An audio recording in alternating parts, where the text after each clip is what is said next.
O milagre que mudou a vida de Vitor, varizes graves curadas na Santa Ceia.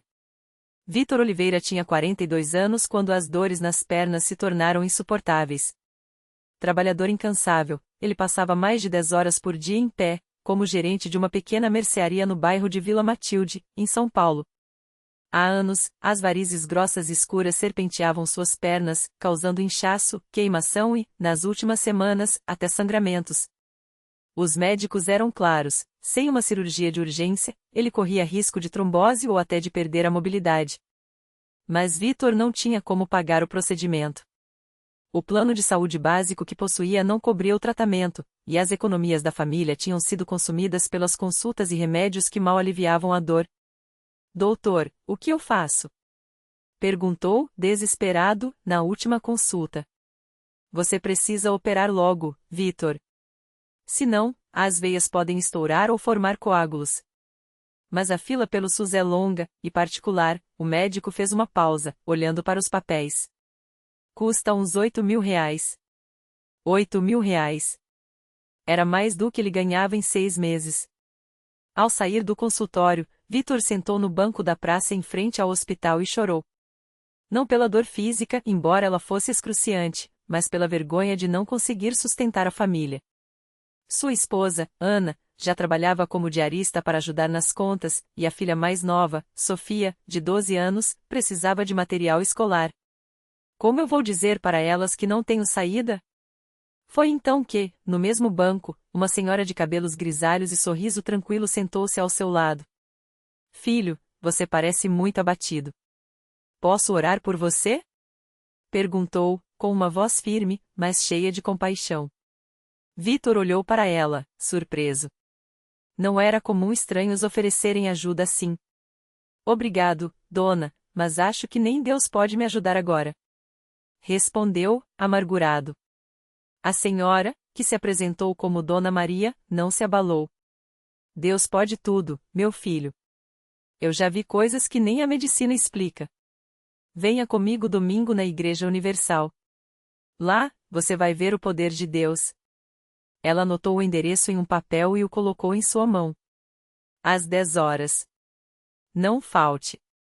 Vitor guardou o papel no bolso, sem muita convicção. Mas naquela noite, as dores pioraram. Ele não conseguiu dormir. Às 3 horas da manhã, acordei Ana com um grito de dor. Ela, assustada, molhou um pano em água fria e enrolou em suas pernas, enquanto orava baixinho. Foi aí que Vitor lembrou do papel.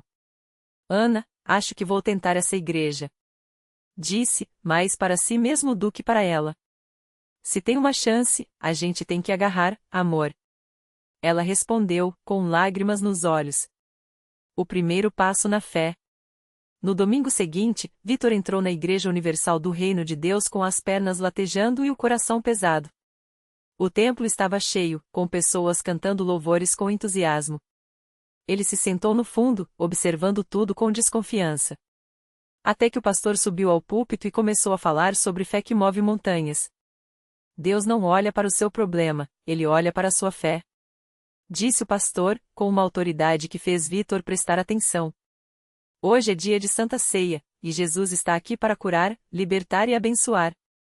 Vitor sentiu algo estranho no peito. Uma mistura de esperança e medo. Quando o pastor chamou os enfermos para a frente, ele hesitou. Mas Dona Maria, que estava alguns bancos à frente, virou-se e acenou para ele. Venha, filho. Jesus está te esperando. Com dificuldade, Vitor se levantou e mancou até o altar. Lá, dezenas de pessoas oravam em voz alta, algumas chorando, outras com as mãos levantadas. Um obreiro se aproximou e perguntou seu nome e seu pedido. Quando Vitor contou sobre as varizes, o homem colocou a mão em seu ombro e disse: Hoje você vai sair daqui curado. Creia nisso. O pastor então começou a ungir as pessoas com óleo, enquanto declarava: Pelo poder do Espírito Santo, toda doença sai agora. Varizes secam. Veias se restauram. Dor some em nome de Jesus.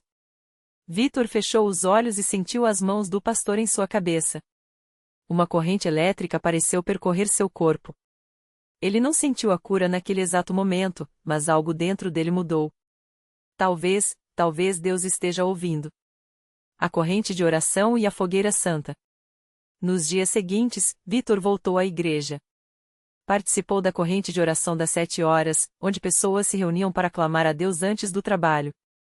Lá, aprendeu sobre a importância do dízimo e das ofertas não como um pagamento, mas como um ato de fé. Deus não precisa do seu dinheiro, Vitor. Ele quer o seu coração. Quando você entrega o dízimo, está dizendo: Senhor, eu confio em ti. Explicou o pastor em um dos cultos. Vitor, que nunca tinha dizimado, decidiu fazer um sacrifício. Com o pouco que tinha, separou a 10ª parte e levou à igreja. Não foi fácil, mas quando depositou o envelope no cesto das ofertas, sentiu uma paz que não entendia. Na quarta-feira, participou da Fogueira Santa de Israel, uma campanha de fé onde os fiéis oravam com intensidade por milagres. O pastor ensinou que a fé precisa ser alimentada todos os dias, como uma chama que não pode apagar. Se você quer ver o milagre, tem que persistir. Não é uma oração só, é uma batalha espiritual. Disse o pastor, enquanto as pessoas gritavam: fogo! Fogo! Fogo! Em uníssono. Vitor orou como nunca. Chorou. Clamou. E, pela primeira vez em meses, sentiu que não estava sozinho. O milagre na Santa Ceia. 2 domingos depois, Vitor voltou para a Santa Ceia. Dessa vez, não foi só pela cura das pernas, era pela renovação da sua alma. Quando o pastor seguiu a ceia, Vitor comeu o pão e bebeu o suco com reverência, crendo que aquele era o corpo e o sangue de Jesus. Este é o momento da sua libertação, declarou o pastor. Toda maldição de doença é quebrada agora. De repente, Vitor sentiu um calor intenso nas pernas. Era como se algo estivesse se movendo dentro das veias. Ele olhou para baixo e, incrédulo, passou as mãos pelas pernas. O inchaço havia diminuído visivelmente. As varizes, antes roxas e salientes, estavam mais claras, quase imperceptíveis. A dor tinha sumido. Glória a Deus! Gritou, caiu de joelhos e começou a chorar. O pastor o chamou ao microfone para dar o testemunho. Com voz trêmula, Vitor contou tudo: a dor, o desespero, a fé que nasceu na igreja e o milagre que acabou de receber. Eu vim aqui sem esperança, mas Deus me mostrou que Ele é real. As minhas varizes sumiram. Não sinto mais dor. Ele levantou as calças, mostrando as pernas para a congregação, que explodiu em aplausos e louvores.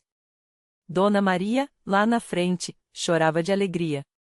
Ana, que tinha ido com ele naquele dia, abraçou-o forte, agradecendo a Deus. A transformação e a lição de vida. Nos meses seguintes, Vitor voltou ao médico. Os exames confirmaram: as varizes haviam regressido quase completamente, e não havia mais risco de trombose. O médico, surpreso, não teve explicação. Isso não é comum, Vitor. Alguma coisa muito fora do normal aconteceu. Disse, olhando os resultados. Vitor sorriu. Foi Deus, doutor. Só Ele pode fazer isso. Hoje, Vitor não é apenas um homem curado, é um homem transformado. Ele se tornou obreiro na Igreja Universal, ajudando outros que chegam com dor e desespero. Aprendeu que a fé não é passividade, mas uma batalha diária. Que Deus não abandona quem confia nele, mesmo quando tudo parece perdido. Muitas pessoas pensam que milagre é só a cura física, mas o maior milagre foi Deus me mostrar que eu valia mais do que eu pensava. Diz Vitor, emocionado, sempre que compartilha seu testemunho. Ele não só sarou minhas pernas, sarou minha alma. Hoje, eu sei que, com fé, nada é impossível. E assim, a história de Vitor se tornou mais um testemunho vivo do poder de Deus na Igreja Universal do Reino de Deus, um lugar onde a fé move montanhas, onde os impossíveis se tornam possíveis, e onde vidas são restauradas pelo amor do Pai. Porque para Deus, não há causa perdida. A vida de Vitor depois daquele milagre não foi um caminho de rosas, mas cada desafio se tornou uma prova de que Deus estava com ele. Alguns meses depois de receber a cura, ele começou a sentir dores fortes nas costas, um legado dos anos em que ficou acamado. Os médicos disseram que era uma lesão na coluna, consequência da atrofia muscular, e que ele poderia precisar de cirurgia. De novo, Senhor? Vitor orou, com lágrimas nos olhos, lembrando-se daquela noite em que quase desistiu. Mas dessa vez, não havia dúvida em seu coração. Ele sabia que Deus já havia provado seu poder em sua vida. No culto seguinte, ele foi até o altar e se ajoelhou, não por fraqueza, mas por confiança. O bispo impôs as mãos sobre ele e orou com autoridade: em nome de Jesus, essa dor sai agora. O mesmo Deus que levantou você da cadeira de rodas vai restaurar sua coluna. E foi exatamente o que aconteceu. Não aos poucos, não com fisioterapia, no mesmo instante, Vitor sentiu algo como um calor intenso percorrer suas costas, e quando se levantou, a dor havia sumido. O médico que o acompanhava, um homem cético, ficou sem palavras ao ver os novos exames: a lesão não existia mais. Isso não tem explicação médica, admitiu o doutor, balançando a cabeça. Mas eu vi. Eu vi com meus próprios olhos. Vitor sorriu. Tem sim, doutor. Tem um nome: Jesus. E foi assim que ele entendeu que os milagres não eram eventos isolados, mas um estilo de vida para quem crê. Cada vitória o fortalecia para ajudar outros que chegavam à igreja arrasados, sem esperança. Ele via nos olhos daqueles que se aproximavam o mesmo desespero que já teve, e falava com a convicção de quem havia sido resgatado do fundo do poço. Deus não te trouxe até aqui para te abandonar. Se Ele fez por mim, Ele fará por você. Mas você precisa dar o primeiro passo: crer. Um dia, uma mãe chegou à igreja carregando o filho nos braços. O menino, Lucas, tinha apenas 7 anos e nunca havia andado. Os médicos disseram que era uma paralisia congênita, sem cura. A mulher, Maria, já havia esgotado todas as possibilidades: remédios, tratamentos, até empréstimos que a deixaram endividada. Quando viu Vitor, com suas pernas firmes e seu sorriso confiante, ela não teve dúvidas: ali era o lugar onde seu milagre aconteceria. Irmão, o Senhor foi curado. O senhor acha que meu filho também pode ser? Perguntou, com os olhos cheios de lágrimas. Vitor não hesitou. Não é o que eu acho, irmã. É o que Deus já fez. Ele não faz acepção de pessoas. Se ele me levantou, ele vai levantar seu filho. E assim, naquela noite de quarta-feira, durante a corrente de libertação, Vitor e outros obreiros oraram por Lucas. O menino, que nunca havia sequer tentado se levantar, começou a mexer os pezinhos dentro dos sapatos. Primeiro foi um tremor, depois um movimento mais firme. A igreja inteira contagiou-se com a emoção quando, aos poucos, Lucas apoiou os pés no chão e, com as mãos ainda seguras nas de Vitor, deu os primeiros passos. O grito de alegria de Maria ecoou pelo templo, e muitos choraram ao ver aquele milagre. Não era só uma criança andando, era prova de que Deus ainda opera hoje, como operava nos tempos bíblicos. Eu não tenho palavras. Maria dizia, abraçando o filho. Só posso dizer, obrigada, Jesus. Vitor, com os olhos brilhando, lembrava-se de si mesmo anos antes, na mesma situação. Agora, não era mais o homem que precisava de um milagre, era o instrumento que Deus usava para levá-lo a outros. E assim, a cada dia, a Igreja Universal do Reino de Deus continuava sendo um farol de esperança. Não por causa de paredes ou estruturas, mas porque ali, pessoas comuns como Vitor e Maria experimentavam o sobrenatural. Não eram histórias inventadas, não eram coincidências, eram vidas transformadas pelo poder de um Deus que não muda, que ainda hoje estende sua mão aos que creem. Porque, no final das contas, o maior milagre não é só o corpo sarado, mas o coração que passa a enxergar que, com Deus, nenhuma situação é definitiva.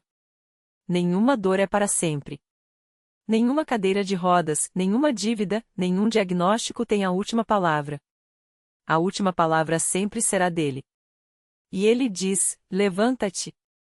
Naquela mesma semana, enquanto Vitor ainda se adaptava à nova vida sem as muletas, um casal entrou na CCB com os olhos cheios de lágrimas e as mãos trêmulas.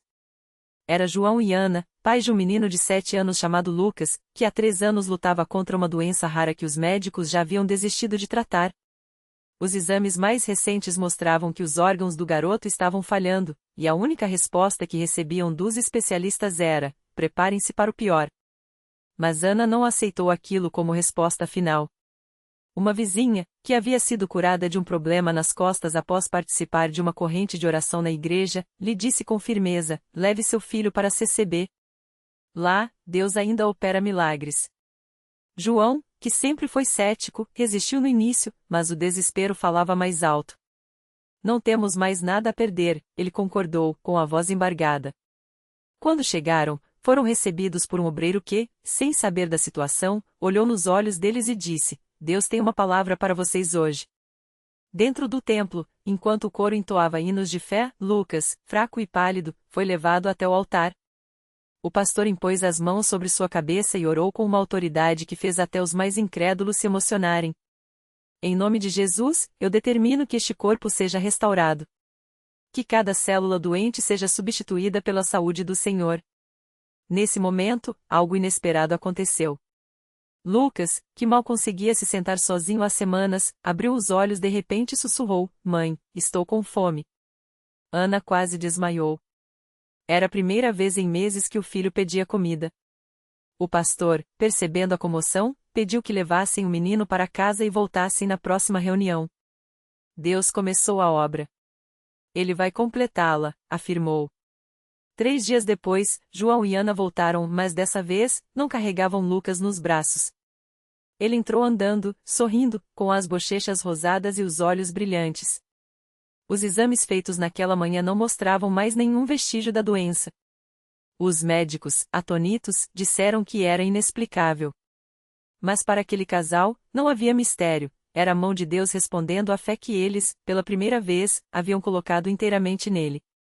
Naquela noite, enquanto Lucas corria pelos corredores da igreja, brincando com outras crianças, João seguiu o pastor até os fundos do templo e, com lágrimas nos olhos, perguntou: por que Deus escolheu nos abençoar assim? O pastor sorriu e respondeu: porque ele não faz acepção de pessoas. O milagre não foi só para o Lucas. Foi para você ver que, quando a gente entrega o impossível nas mãos dele, ele devolve o possível e muito mais.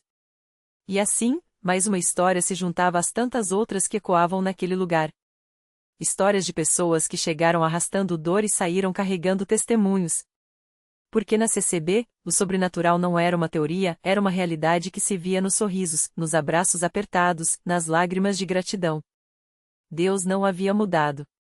Ele ainda falava. Ainda curava. Ainda transformava vidas. E a cada levanta-te proferido naquele altar, uma nova prova surgia: a fé não era para os fortes, mas para os que, mesmo fracos, ousavam acreditar. Naquela mesma noite, enquanto o culto ainda seguia com louvores que pareciam tocar o céu, uma mulher chamada Marisa entrou na igreja pela primeira vez.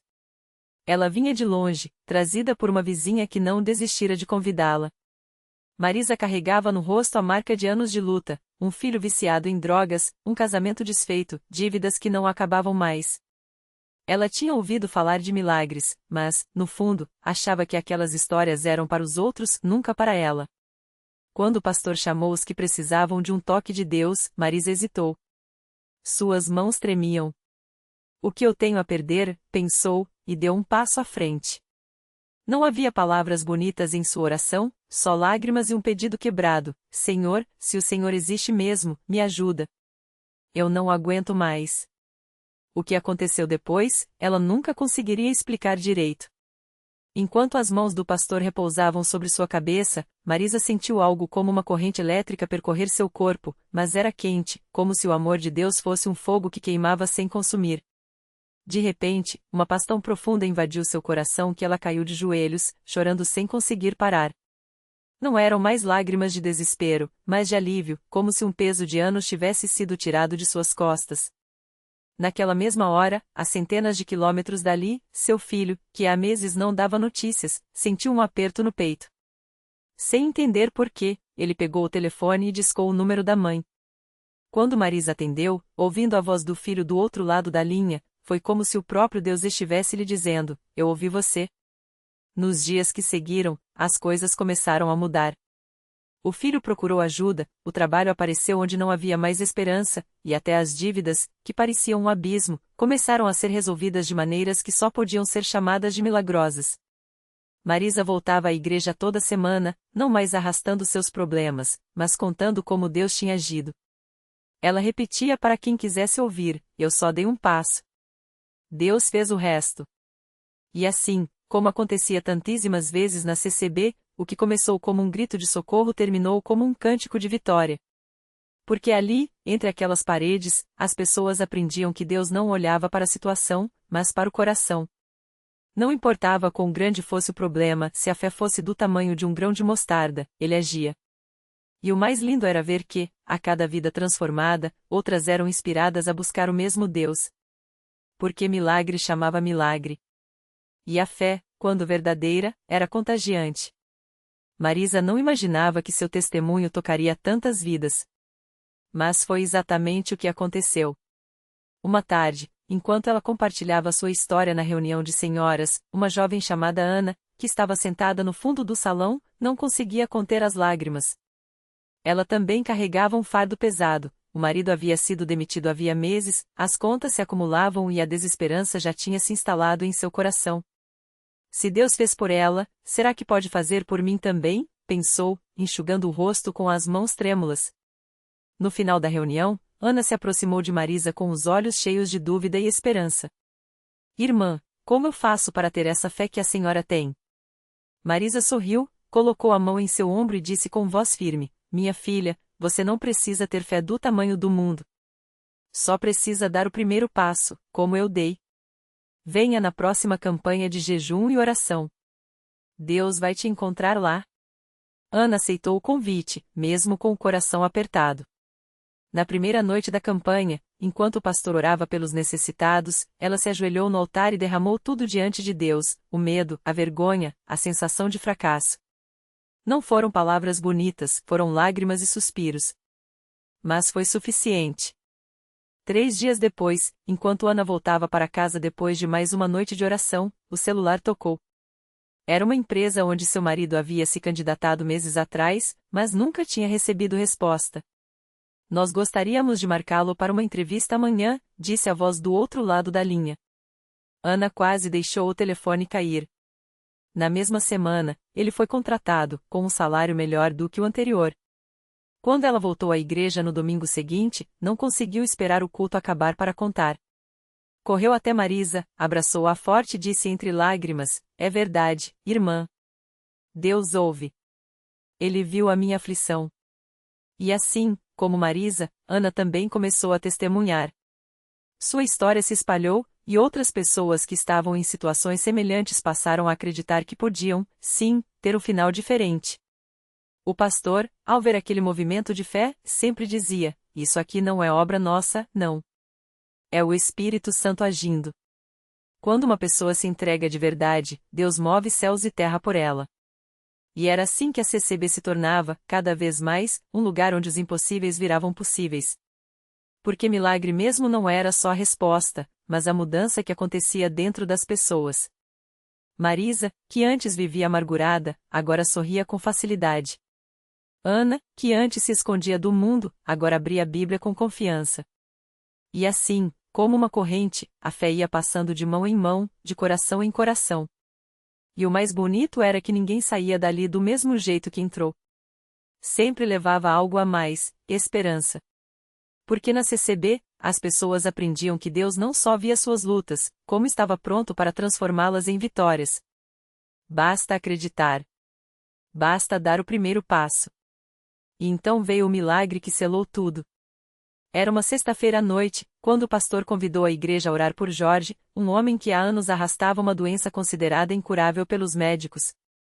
Sua família já havia se conformado com a ideia de perdê-lo, mas ali, entre lágrimas e clamores, algo mudou. Enquanto as mãos se uniam em oração, um calor estranho encheu o templo. Jorge sentiu como se uma corrente elétrica percorresse seu corpo e, de repente, a dor que o consumia há anos simplesmente desapareceu. Os exames da semana seguinte confirmaram: não havia mais vestígios da enfermidade. Os médicos, atonitos, chamaram de a remissão espontânea. Mas ali, todos sabiam, era Deus escrevendo sua assinatura no impossível. A notícia se espalhou como fogo, mas o verdadeiro milagre não foi só a cura de Jorge. Foi ver sua esposa, que há meses vivia em desespero, erguer as mãos em gratidão pela primeira vez.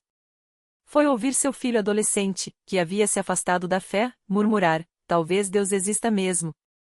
Foi perceber que, naqueles muros, as cadeias da dúvida se quebravam não por palavras, mas por experiências reais do poder de Deus.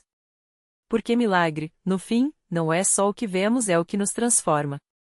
E ali, entre risos, lágrimas e abraços apertados, todos entendiam: Deus não muda as circunstâncias apenas para nos impressionar, mas para nos aproximar dele. A CCB não era um lugar de fórmulas mágicas, mas de corações dispostos a confiar quando a lógica diz a não. E você? O que seria diferente se, hoje, você desse aquele primeiro passo mesmo tremendo? Talvez seu milagre não venha como um raio, mas como uma semente, pequena, silenciosa, mas capaz de romper o concreto da desesperança. Porque Deus não precisa de você perfeito. Ele só precisa de você. E foi assim, entre histórias como essas, que a igreja seguia crescendo não em números, mas em vidas que, de repente, descobriam que a fé não era sobre ter todas as respostas, mas sobre confiar aquele que as tem.